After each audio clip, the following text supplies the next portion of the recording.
আসসালামু আলাইকুম প্রিয় মুর্শিদাবাদবাসী এবং বঙ্গবাসী, আশা করছি আপনারা সকলে ভালো আছেন, সুস্থ আছেন।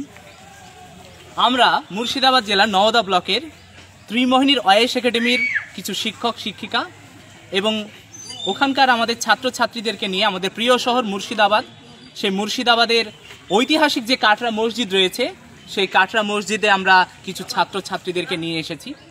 প্রিয় ছাত্রছাত্রী,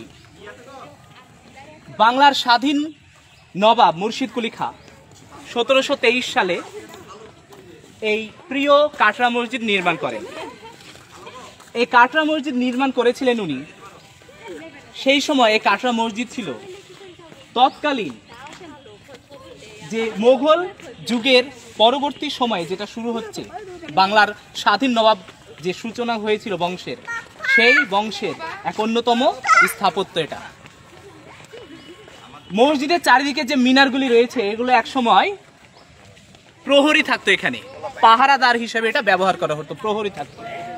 এই যে এই প্রহরী, এই যে গেটটা এখানে মিনারটা এটা এবং ওটা, শোনা যায় একসময় ভূমিকম্পে এই দুটি যে তোমার গেট মানে মিনার এটি ভেঙে যায়।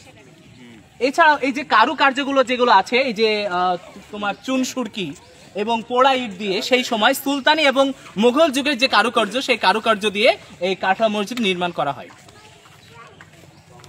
মুর্শিদ কুলি খাঁ একজন স্বাধীন নবাব ছিলেন, যিনি ঔরঙ্গজেবের কাছ থেকে পরবর্তীকালে কিছু বিশেষ পদ লাভ করেছিলেন।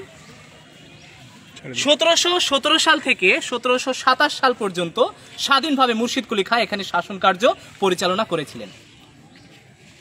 বাংলার স্বাধীন নবাব মুর্শিদ কুলি খাঁ 1727 সালে 23শে জুন মারা যাওয়ার পর তার এই যে কবরস্থান আপনারা দেখতে পাচ্ছেন, এই কবরস্থানে ওনাকে দাফন দেওয়া হয়। উনি মারা গেছিলেন 1727 সালের 30শে জুন।